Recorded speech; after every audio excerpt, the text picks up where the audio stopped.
You're always complaining about being cold, my mother-in-law remarked, her tone tinged with irritation. So, I went ahead and set up a bonfire in the yard for you. Go on, warm yourself up out there before you turn into an icicle. She gestured towards the backyard, visible through the window. Curious, I followed her pointing finger, only to be met with a sight that filled me with despair. My name is Rosetta. I'm 27 years old, a working housewife who juggles part-time shifts at a nearby supermarket. My husband Andy is 29, 2 years my senior, and works in an office. Together, we have a 1-year-old son named Daniel. Around a year before Daniel was born, we made the decision to move in with Andy's family. With his father's passing before our marriage and his mother living alone, it made sense financially to share a home and save money for our child. However, since then, the subtle jabs from my mother-in-law have only increased. After giving birth, I took a step back from my job to focus on Daniel. However, my mother-in-law wasn't pleased. I can take care of Daniel. Why don't you work outside? She'd say, implying it was the norm for a daughter-in-law to work when living together. She labeled me lazy for staying home. Adding insult to injury, she criticized my weight gain post-childbirth, accusing me of laziness. Despite feeling unwell, I resumed work, but I chose part-time hours to be with Daniel. Yet my mother-in-law wasn't satisfied. Can't you work more? She'd demand. I could, but Daniel was still young, and I yearned for more time with him. However, expressing this only earned me more disdain. Oh, are you implying dissatisfaction with my care? I raised Andy. I can raise a child better than you, who fell ill right after childbirth. Just work longer hours, she retorted. I felt overwhelmed by her attitude, so I confided in Andy. Hoping for support, I explained, she wants me to work more, but I don't want to sacrifice time with Daniel.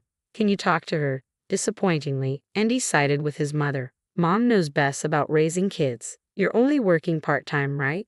We're here to save money, so just do as she says.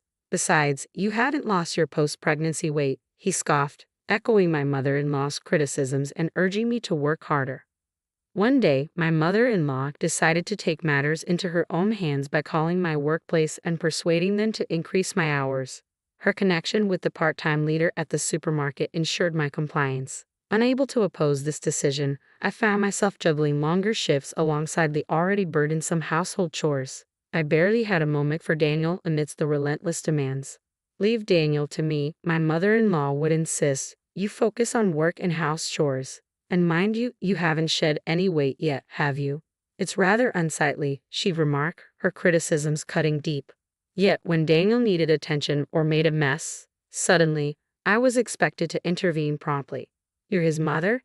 Handle it. Can't you discipline him properly? She'd scold, adding another layer of pressure. One particularly frustrating day, as I diligently cleaned the yard per my mother-in-law's instructions, Andy's criticism stunned. Why are you so dirty? Don't come in the house like that, he chided, oblivious to my efforts. Feeling unjustly attacked, I snapped back, airing my grievances about the unequal distribution of household responsibilities. His reaction was dismissive, directing me to another room without so much as a glance. Fed up with the situation, I made a decision. Despite most of my salary going towards household expenses, I began documenting my mother-in-law and Andy's behavior. I recorded their words on my phone and meticulously chronicled daily events in a diary. It was a step towards reclaiming my voice and asserting my worth. On a chilly winter day, I gathered the courage to ask Andy for some money to invest in winter clothes. Why do you need new ones? He retorted, dismissing my request. You earn so little yet desire luxuries. Your old ones should suffice. Besides, they don't fit anymore, he added, not hesitating to critique my weight gain. With a begrudging gesture, he tossed a $50 bill my way. That should cover a few items, he remarked brusquely. Though I knew $50 wouldn't stretch far, I accepted it gratefully, silently plotting my exit from Andy's family home. On my way back from work, I stopped by a store and purchased a much-needed down jacket, a small step toward reclaiming some sense of comfort and security. However, my relief was short-lived. The following day, to my dismay, my new down jacket was nowhere to be found. Confused and frustrated, I approached my mother-in-law, who lounged leisurely in the living room. Have you seen my down jacket? I inquired. Her response left me speechless. Oh, I assumed you didn't need it anymore, so I got rid of it, she remarked casually. What? I just bought it yesterday, I exclaimed incredulously. Her nonchalant reply only added insult to injury. Did you? I must have placed it in the shed outside. Why don't you go and check? Hastily, I dashed to the shed, my heart sinking as I found my new jacket discarded amidst the refuse. Despite the biting cold, I attempted to salvage it, but the stench lingered stubbornly. Knowing that burning it indoors would only invite more complaints from my mother-in-law and Andy, I resolved to hand-wash it in the dead of night, hoping to conceal the evidence of its mishap. The next day brought another devastating discovery. Returning home from work, I noticed an eerie emptiness in my bedroom. All the drawers on the shelf that housed my clothes were devoid of their contents. My wardrobe had been stripped bare. Racing to confront my mother-in-law, I demanded answers. Where are my clothes? I implored. Her response hit me like a blow. You bought new ones, didn't you? So repurpose your old, dirty clothes into rags for cleaning. Now you can contribute to the household chores, she retorted callously. My heart sank further as I opened the cleaning closet, confirming her words. There, amidst the cleaning supplies, lay rags fashioned from my discarded garments. And as if her cruelty knew no bounds, I noticed my jacket, which had been left out to dry on the balcony, was now missing. You're always complaining about being cold, my mother-in-law interjected, her tone laced with false concern. So, I took the liberty of lighting a bonfire for you in the yard.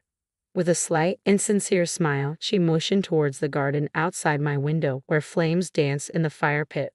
Peering outside, I watched in disbelief as shreds of my jacket fluttered in the wind. You burned my clothes. How am I supposed to survive this winter? I protested, my voice trembling with outrage. But my mother-in-law remained indifferent to my distress. You're chubby, so you'll be fine, she quipped callously before sauntering away, a smirk playing on her lips. I was left speechless, grappling with a mixture of fury and despair. With trembling hands, I hastily gathered my essentials. My diary, phone, and precious Daniel wrapped snugly in my only remaining coat. Ignoring the biting cold, I fled from Andy's house, clad only in a thin t-shirt, as heavy snowflakes cascaded around me. Panic surged through me as I realized the gravity of my situation. Thankfully, a compassionate neighbor, who had always harbored suspicions about my strained relationship with my mother-in-law, came to my aid. Despite the tension between them, this neighbor had remained vigilant, concerned for my well-being since the day I moved in with Andy's family. Recognizing the signs of distress, they offered me refuge and swiftly transported me to my parents' home, an hour away. Upon my arrival, my mother's eyes widened in alarm at the sight of my scant attire. Why are you dressed like that? Are you feeling unwell? Is it too warm in the car? She fretted, her concern palpable. Forced to flee Andy's household, I found myself in a dire situation. My clothes reduced to rags, my new jacket consumed by flames. All along, I had been meticulously gathering evidence for what I hoped would be a favorable divorce, but the threat to my safety became too palpable to ignore. With Daniel snugly wrapped in a coat, mercifully asleep, I fled, tears of relief streaming down my face at the thought that my mother-in-law hadn't wrested him from my arms. My mother, recognizing the urgency of my plight, sprang into action, rallying support. She swiftly reached out to my father and another individual whose intervention would prove crucial in the days to come. The following day brought a glimmer of hope in the form of unexpected aid. Responding to my mother's urgent call, my father-in-law's mother, whom we affectionately referred to as Grandma, arrived at our doorstep. As it turned out, my father and Andy's late father had shared a deep bond, and Grandma, despite the passing years, had maintained ties with my family. Our connection through these familial bonds had initially brought Andy and me together, forging the path to our marriage.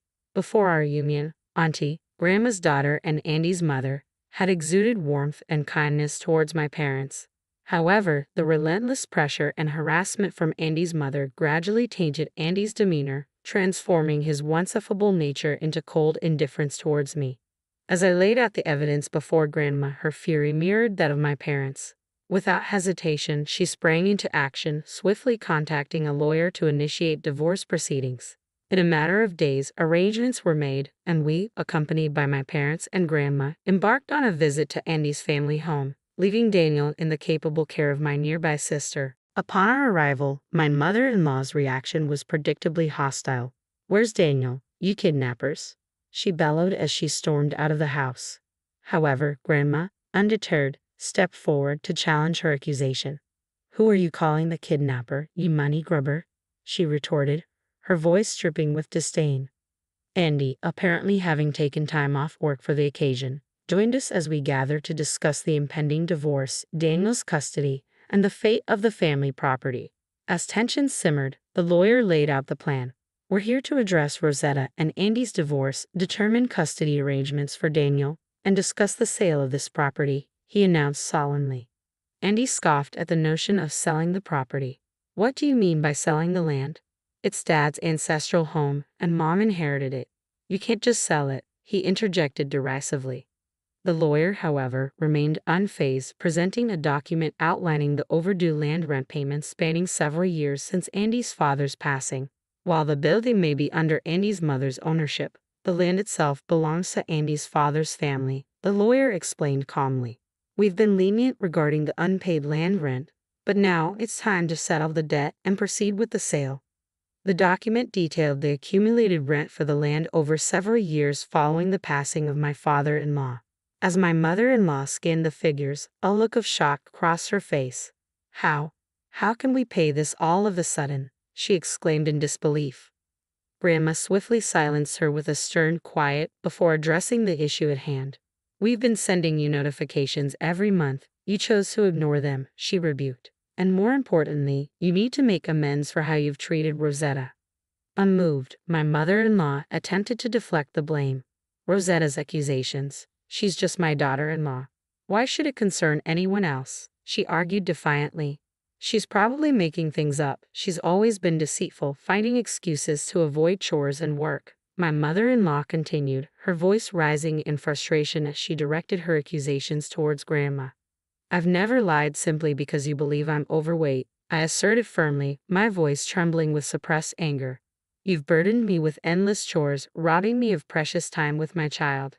Do you have any idea how difficult it was to be instructed to brave the winter cold in nothing but a t-shirt? You've been spreading these falsehoods to anyone who will listen, always eager to shirk responsibility, my mother-in-law retorted with a smug grin. However, her confidence waned when I played back the recorded snippets of her and Andy's snide comments from my phone. That's fabricated, she exclaimed, her facade faltering. In a moment of frustration and desperation, I dashed to the closet, snatching up a rag crafted from my discarded clothes. Slamming it onto the table, I challenged her, how do you explain this? My clothes reduced to rags, just as captured in the recording. Enough, Rosetta. Perhaps Mom's actions were a tad extreme, but let's not overlook the fact that your lack of effort only fueled her frustration, Andy interjected, his tone laced with condescension. Before pointing fingers, take a moment to reflect on your own actions. Excuse me, are you blind? Since moving here, I've shed at least 22 pounds, he continued defensively. The reason my clothes don't fit isn't because I've gained weight, but because I've lost it so rapidly. Everyone except you and Mom is concerned about how thin I've become. Andy's words seemed to dawn on him as he acknowledged the extent of my weight loss. I deeply regret entrusting Rosetta to your care, my father chimed in, his voice tight with restrained anger. Clenching his fists on his lap, he fixed a steely gaze on Andy and the others. But I've been the primary caregiver for Daniel, Andy persisted, his determination evident. Rosetta simply isn't equipped to handle him. We're prepared to take this to court to ensure we retain custody of Daniel. Indeed, courts typically lean towards the mother's favor, the lawyer interjected calmly, his tone carrying an air of authority. But consider this, would they entrust Daniel to individuals who fail to even notice Rosetta's dramatic weight loss? Can you afford the expenses associated with hiring a lawyer and covering court fees? Furthermore, I will also be pursuing claims for alimony and land rent for this property. The gravity of the situation seemed to dawn on my mother-in-law. This is so unjust, she muttered, her voice trembling with frustration. Who's being unjust here? My father countered, his tone firm. Both of you have tormented Rosetta and even attempted to separate her from Daniel. Where did the money Rosetta earned go? Why did she flee to her parents' home in nothing but a t-shirt, carrying Daniel through a snowstorm? My usually reticent mother-in-law's facade crumbled as she began to weep, casting blame on my mother-in-law. I am truly sorry. We will make amends for spoiling Daniel and causing Rosetta such anguish. Grandma spoke up, addressing us directly before signaling to the lawyer. Simply settle your debts and we'll sever all direct ties with you and inform our relatives, I asserted firmly. Following that resolution, I tendered my resignation from the part-time position, duly informing headquarters of my mother-in-law's meddling. The company expressed regret and assured me of measures to prevent such power imbalances among part-timers. While no repercussions were reported for the individual acquainted with my mother-in-law, assurances were made regarding future safeguards. In the ensuing weeks, my divorce from Andy reached its conclusion. Securing custody of Daniel and receiving a fair amount of child support, I navigated the challenges with resolve. Andy's financial strain was palpable, particularly as he assumed responsibility for the outstanding land rent. Grandma's light-hearted jest about the house's fate hinted at the irony of the situation. Transitioning to a new phase of life, I relished the opportunity to reside with my parents, cherishing the precious moments spent with Daniel. With plans to eventually join my father's company, I utilized the divorce settlement to rejuvenate my wardrobe, reveling in the joy of coordinating outfits with Daniel. As I looked toward the future, I eagerly anticipated the prospect of devoting even more time to my son.